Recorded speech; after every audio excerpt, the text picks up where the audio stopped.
Hello friends, आप सभी को कैसा लगेगा जब आपकी सिटी में एक गॉडजिला आ जाए और आपको ही आपके शहर की रक्षा करनी पड़ेगी। तो यहाँ पे कहानी की शुरुआत कुछ ऐसी ही होने वाली है, जिसके अंदर में हम देखने वाले हैं कि सिकिशिमा नाम का एक लड़का होता है, जिसे फाइटर प्लेन का पायलट बनाया गया होता है। युद्ध के दौरान उसकी प्लेन में थोड़ी सी खराबी आ जाती है, जिसकी वजह से वो एक टापू पे आके छिप जाता है। लेकिन टाचिबाना नाम का जो मेन इंजीनियर होता है वो समझ जाता है कि सिकिशिमा सिर्फ अपनी जान बचा के यहाँ पे आके छिपा है, और तभी वहाँ पे रात के अंधेरे में एक गॉडजिला अटैक कर देता है, जो कि समुंदर के अंदर से आया हुआ होता है, और जिससे अपनी जान बचाने के लिए सब लोग एक बंकर के अंदर में जाके छिप जाते हैं। लेकिन गॉडजिला काफ़ी बड़ा और भयानक होता है, जिसकी वजह से कोई भी उनसे बच नहीं पाता। लेकिन गॉडजिला के हमले से टाचिबाना और सिकिशिमा बच जाते हैं। लेकिन टाचिबाना का मानना ये था कि सिकिशिमा की वजह से ही वहाँ पे सारे दोस्त उसके मारे गए। लेकिन वो वहाँ से चला जाता है, और जब सिकिशिमा अपने घर जाता है तब वो देखता है कि उसका घर तो तबाह हो चुका था। और फिर थोड़ी देर बाद उसकी मुलाकात एक लड़की से होती है, जिसके हाथ में एक बच्चा होता है। वो उस बच्चे को सिकिशिमा के हाथ में थमा के चली जाती है, पर थोड़ी ही देर बाद वो लड़की फिर से वापस आती है और उस बच्चे को अपने साथ ले लेती है। लेकिन उस लड़की का अब घर तो तबाह हो चुका था जंग के दौरान, इसीलिए वो अब सिकिशिमा के साथ उसके घर चली जाती है, और सिकिशिमा भी उसकी मजबूरी को समझता है और अपने साथ लेकर चला जाता है। लेकिन उसके घर में तो कुछ ज़्यादा बनाने के लिए था नहीं, जिसकी वजह से उन दोनों को थोड़ा सा खाना मिलता है और वो बच्ची को खिला के सुला देती हैं।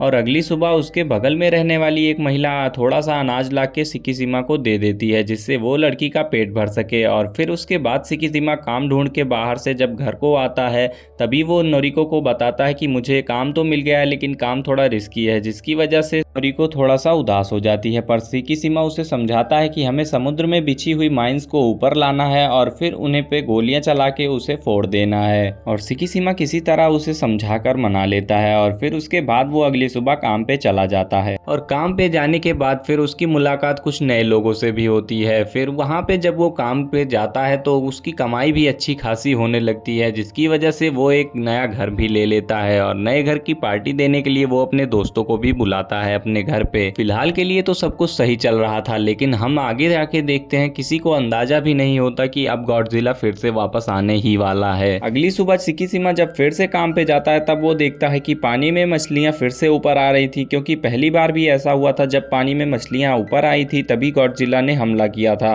और वो समझ जाता है कि अब गॉडजिला आने वाला है, इसीलिए वो सबको अलर्ट कर देता है। लेकिन तभी गॉडजिला अचानक से दूसरी बोट पे हमला कर देता है। जैसे ही वो लोग गॉडजिला को देखते हैं तब वो हैरान हो जाते हैं, क्योंकि उन्होंने अपनी जिंदगी में इतना बड़ा जानवर कभी देखा ही नहीं था। और फिर उन्होंने अपनी बोट पे लगाई हुई माइंस को उसके मुंह पे मारने का सोचा, लेकिन जब वो ऐसा करते हैं तब उन्हें कुछ अजीब देखने को मिलता है, क्योंकि जैसे ही उन्होंने गॉडजिला के मुंह में माइंस को फोड़ा, तभी वो देखते हैं कि गॉडजिला अपने आप को हील कर लेता है। और थोड़ी ही देर बाद वहाँ पे बैकअप टीम भी पहुँच जाती है। लेकिन जब बैकअप टीम पहुँच के गॉडजिला के ऊपर बारूद मार रही होती है, तभी गॉडजिला पानी के अंदर में गिर जाता है। और फिर यहाँ पे बोट पे सभी लोग जाके देखते हैं कि गॉडजिला मरा या जिंदा है। लेकिन तभी गॉडजिला पानी के अंदर में तैर के बैकअप टीम के शिप के ऊपर हमला कर देता है। पर इस हमले के अंदर में वो जहाज को तो फोड़ देता है, पर उसे भी थोड़ी चोट आ जाती है, जिसकी वजह से वो पानी के अंदर डूब जाता है। पर वो इससे बहुत ही ज़्यादा गुस्सा होता है और अपनी सोनिक वेव्स को निकालता है, और जिसकी वजह से वो बोट को सीधे फाड़ देता है। और फाड़ने के बाद वो वहाँ से चला जाता है। लेकिन ये सब कुछ देखने के बाद नोरिको सिकिशिमा को समझाती है कि ये काम बहुत रिस्की है और तुम इस काम को मत करो। पर यहाँ पे हम अगली सुबह देखते हैं कि कुछ शिप्स जो कि गॉडजिला की तरफ बढ़ रही होती हैं गॉडजिला को मारने के लिए, लेकिन वो अपनी कोशिश में नाकामयाब होती हैं। और तभी सिटी में हाई अलर्ट हो जाता है कि गॉडजिला सिटी के अंदर में घुस चुका है, क्योंकि शिप में जितने भी लोग थे उनको तो गॉडजिला ने ख़त्म कर दिया। और फिर वो सिटी की ओर भाग आता है, और नोरिको भी अपने काम पे गई होती है, वो भी बाहर फंस जाती है। और वहाँ पे गॉडजिला भी पूरी सिटी को तबाह कर रहा था। और इतने में ही हम देखते हैं कि सिकिशिमा नोरिको को बचाने के लिए वहाँ पर आ जाता है, और नोरिको को लेके वो भागता है। और फिर थोड़ी ही देर बाद हम देखते हैं कि गॉडजिला अपनी पूरी पावर को अनलॉक करने में लग जाता है, जिसकी वजह से उसके अंदर में जो पावर होती है वो अनलॉक हो जाती है, और फिर वो सिटी को बर्बाद कर देता है। और इस हमले के दौरान सिकिशिमा को नोरिको धक्का दे के अंदर छिपा देती है और खुद बाहर चली जाती है,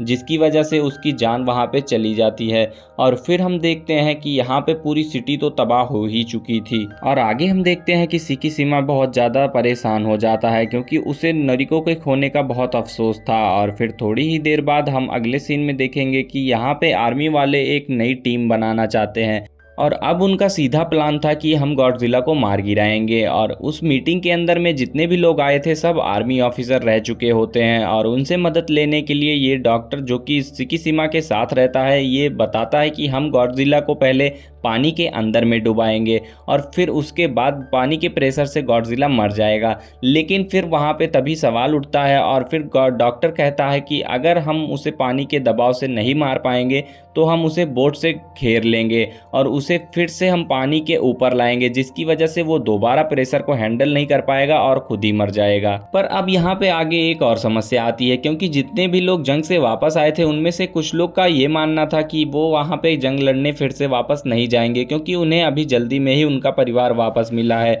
और तभी जनरल कहता है कि हम आपके साथ ज़बरदस्ती नहीं कर रहे हैं, जिसे जाना होगा वो जा सकता है। लेकिन तभी कुछ लोग कहते हैं कि हम अगर देश की रक्षा नहीं करेंगे तो और कौन करेगा, और इसी वजह से बाकी सब वहाँ पे तैयार हो जाते हैं जंग लड़ने के लिए। पर सिकिशिमा जो कि एक फाइटर प्लेन का पायलट होता है वो अपने कैप्टन से कहता है कि उसे एक प्लेन दिलाया जाए जिसकी वजह से वो गॉडजिला के मुंह के अंदर में सीधे हमला कर सके। और तभी जब उसका कैप्टन उसे प्लेन दिलाता है तो वो देखता है कि उसमें कुछ तकनीकी खराबियां होती हैं, जिसकी वजह से वो टाचिबाना को ढूंढने निकल जाता है और वो उसके नाम से झूठे खत लिखता है, जिसकी वजह से टाचिबाना बहुत गुस्से में आ जाता है और सिकिशिमा को किडनैप कर लेता है और फिर उसे जाके बहुत मारता है और बताता है कि मैं कोई देशद्रोही नहीं हूँ और उसे समझाता है और धमकाता भी है। लेकिन तभी सिकिशिमा उसे सारी सिचुएशन समझाता है कि सिटी पे एक गॉडजिला ने हमला कर दिया है और टाचिबाना सिकिशिमा की बातों को समझता है और अगली सुबह वो प्लेन को रिपेयर करने के लिए अपनी टीम के साथ आ जाता है। और प्लेन को वो रिपेयर ही नहीं करता, उसको रिपेयर करने के साथ साथ उसमें कुछ ऐसे वेपन्स भी लगाता है जो कि सिकिशिमा की बहुत ज़्यादा मदद करने वाले होते हैं। और दूसरी ओर बाकी की टीम्स भी अपने आप को तैयार कर रही थी गॉडजिला से लड़ने के लिए और जैसे ही उनकी टीम्स तैयार होती हैं तैसे ही फिर वो गॉडजिला पे हमला कर देंगे। और यहाँ पे हमें कुछ अलग देखने को मिलता है क्योंकि गॉडजिला पे हमला करने की तैयारी बनी रही होती है और तभी गॉडजिला सिटी के ऊपर हमला वापस से कर देता है।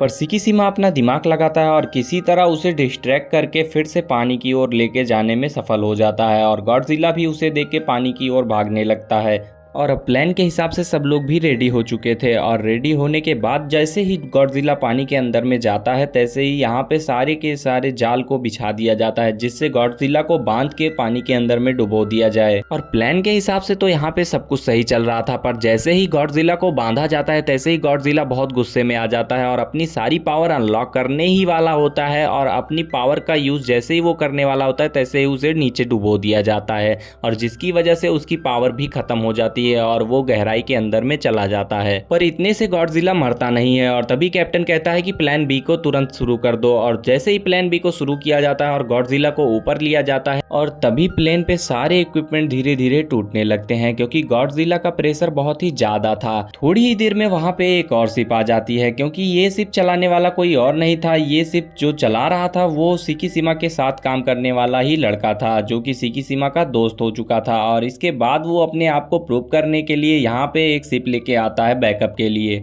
और इतने में ही गॉडजिला पानी के अंदर से बाहर निकलने लगता है क्योंकि अब वो बहुत ही ज़्यादा जख्मी हो चुका था। इसकी वजह से वो और भी ज़्यादा गुस्से में आ गया था और वो अपनी पावर को अनलॉक करके हमला करने ही वाला था। लेकिन तभी हम देखते हैं कि यहाँ पे सब अपनी हार मान चुके थे क्योंकि उन लोगों के द्वारा जितने भी प्लान बनाए गए थे वो सारे के सारे प्लान फ्लॉप हो चुके थे और सभी लोग थक हार के अब निराश हो चुके थे क्योंकि अब उन्हें कोई भी उम्मीद नहीं दिख रही थी। और तभी अचानक से यहाँ पे एंट्री होती है हमारे हीरो साकिशिमा की और साकिशिमा प्लेन को सीधे ले जाके गॉडजिला के मुंह में ब्लास्ट कर देता है, जिसे देख के सभी लोग वहाँ पे बहुत ही दुखी हो जाते हैं क्योंकि साकिशिमा का ये बलिदान देख के वो लोग बहुत हैरान हो चुके थे। लेकिन तभी कैप्टन देखता है कि हवा में एक पैरासूट खुलता है जिसमें हमारा हीरो साकिशिमा बैठा होता है क्योंकि प्लेन को जब टाचिबाना ने रिपेयर किया था तभी उसमें पैरासूट उसने मॉडिफाई कर दिया था। और फिर उसके बाद हम देखते हैं कि जितनी भी हीट वेव्स गॉडजिला अपने बॉडी से जनरेट करने वाला था उसकी हीट वेव उसे ही मारने में यहाँ पे मददगार हो जाती हैं हैं और सब लोग बहुत ही खुश हो जाते हैं। और तभी साकीशिमा के नाम से एक चिट्ठी भी आई रहती है जिसे पड़ोस वाली महिला लाके उसे दे देती है, जिसे देख के वो बहुत ही खुश हो जाता है क्योंकि वो चिट्ठी नोरिको की ही थी और नोरिको अभी भी जिंदा थी। और अगर वीडियो अच्छी लगी होगी तो लाइक और सब्सक्राइब करते जाना।